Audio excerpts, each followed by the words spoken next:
এই মুহূর্তে দাঁড়িয়ে প্রত্যেক ঘন্টা, প্রত্যেক মিনিট, প্রত্যেক সেকেন্ড খুব গুরুত্বপূর্ণ বাংলাদেশের বুকে। কারণ একের পর এক ঘুঁটি সাজানো হচ্ছে এবং একের পর এক পাশার দান বদলে যাচ্ছে। হাতে মাত্র 72 ঘন্টা, তার মধ্যেই বাংলাদেশে ঢুকছে জাতিসংঘ। কিন্তু কেন, কি কারণে জাতিসংঘ বাংলাদেশে ঢুকছে?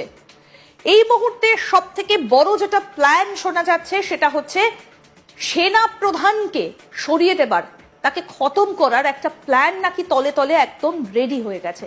কারণটা কি?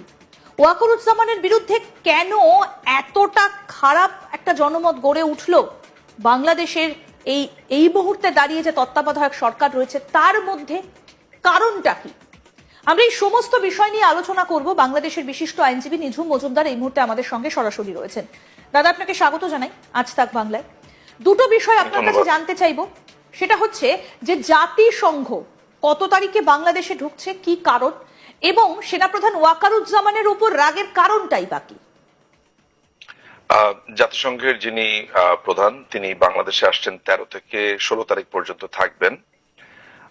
তিনি এখানে এসে বাংলাদেশের রোহিঙ্গাদের ব্যাপারে আলাপ করবেন এবং দখলদার যে টোকাই বাহিনী আছে তাদের সাথেও তার কথাবার্তা হবে বিভিন্ন বিষয়ে।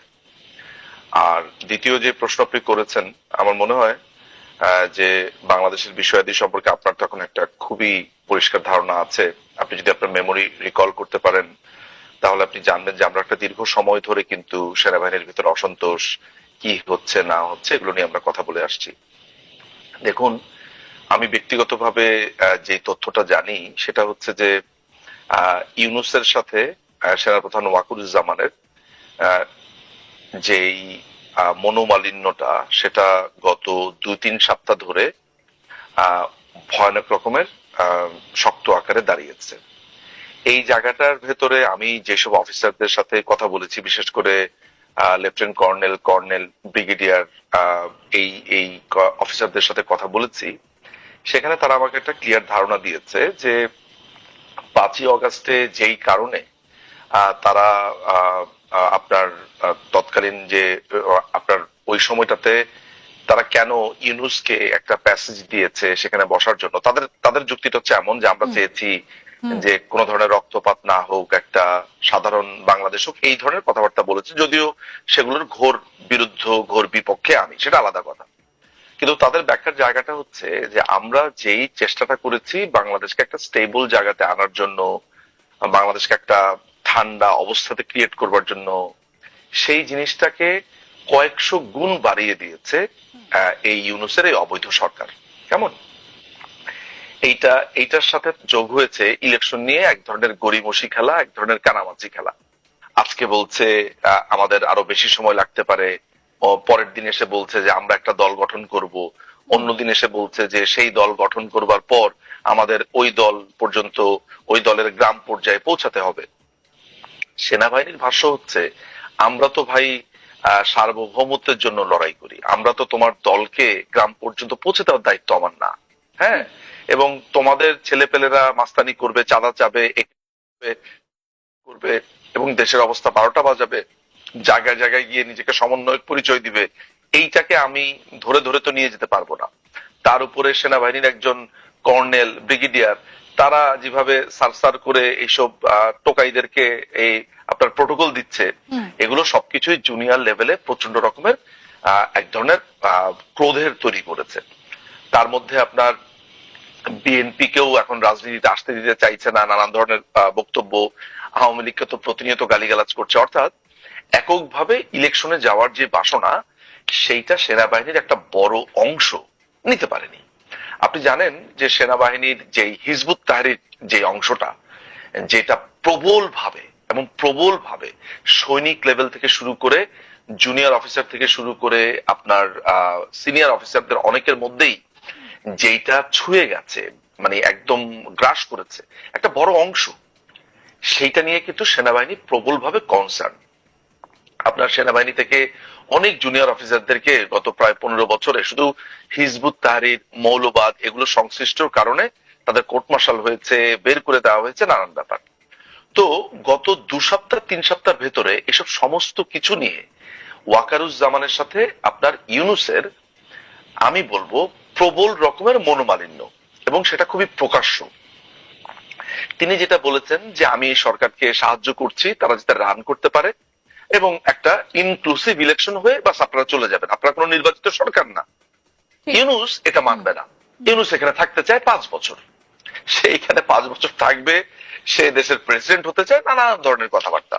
এর মধ্যে সেনাবাহিনীর একজন আছে যার কথা আমি অনেকবার বলেছি এই প্রোগ্রামে, সেটা হচ্ছে ফয়জুর রহমান।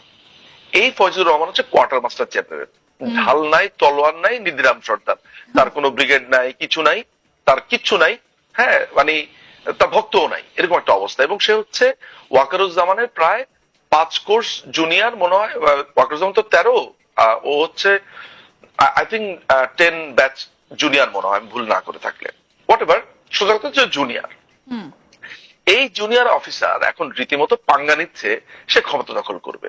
কেন ক্ষমতা দখল করবে? সে হচ্ছে সেনাবাহিনীর ভিতরে যে মৌলবাদ চক্রটা আছে, হিজবুত তাহরির, জামাত, এদের প্রধান অধিনায়ক সে বসে আছে। সে তাকে কিন্তু প্রথমে ওয়াকারুজ্জামানই তাকে ডিজিএফআই চিফ করলো।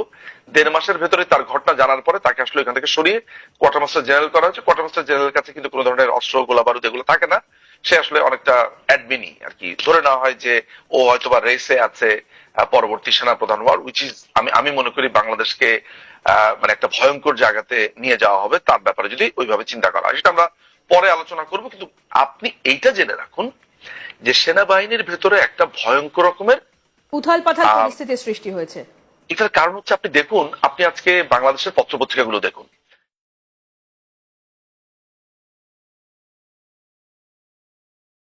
মানে আপনি যখন এগুলো চিন্তা করবেন, আমার তো just is giving me goose bump, মানে ভয়ে ক্রোধে যে এটা কি হচ্ছে এই দেশটাতে। এই ছাড়া আপনার একে মারছে, তাকে ধরছে, এইখানে ডাকাতি হচ্ছে, অমুককে তমুককে অপহরণ করছে, মানে একটা ধরেন একটা আমরা ওই যে নোয়াম চমস্কির একটা বই পড়েছিলাম আমি, যে একটা ফেইল্ড স্টেটস কাকে বলে, আসলে একদম কমপ্লিটলি ফেইল। এই জায়গাটাতে আমি সেনাবাহিনীকে হোপ বলি না। আপনি জানেন যে সেনাবাহিনীর ভেতরে আমার সেনাবাহিনীর বিরুদ্ধে তারা 5ই অগাস্টের আগে পরে যা করেছে তাদের প্রতি আমার ক্রোধ, আমার মনে হয় না আমার আমৃত্যু কোনোদিন শেষ হবে। কিন্তু স্টিল আমি যদি খুবই নির্মোহ নিরপেক্ষ ভাবে দেখি, এই মুহূর্তে আপনাকে সুপ্রিম কোর্ট গাইড করতে পারছে না। সুপ্রিম কোর্ট হচ্ছে ওদের হাতের পুতুল, ওকে ধরে গিয়ে রিফাতকে বসিয়ে দেওয়া হয়েছে। আপনার বাংলাদেশে কোনো ন্যায়পাল নেই, কোনো দুর্নীতি দমন কমিশন অপারেট করছে না, পুলিশ অপারেট করতে পারছে না, তাদেরকে কমপ্লিটলি ভেঙে দেওয়া হয়েছে। জাতিসংঘের অনেকগুলো শাখা আছে, তার মধ্যে একটি হচ্ছে হিউম্যান রাইটস শাখা, তাই তো? সেখানকার প্রধানের নাম হচ্ছে ভলকার টুর্ক, অস্ট্রিয়ার এক আইনজীবী তাকে এই পদে এনে বসিয়ে দিয়েছে। এই লোকটি আপনার নিজে স্বীকার করছে টককে, সে বলছে যে বাংলাদেশের সেনাবাহিনীকে আমি ফোন দিয়ে তাদেরকে বলেছি বাংলাদেশ সরকারের সাথে তোমরা যদি কোনোভাবে ইনভলভড হও তাহলে আমি জাতিসংঘের যে শান্তিরক্ষী মিশন সেই মিশনে তোমাদের বন্ধ করে দিব তোমাদের ট্রুপ।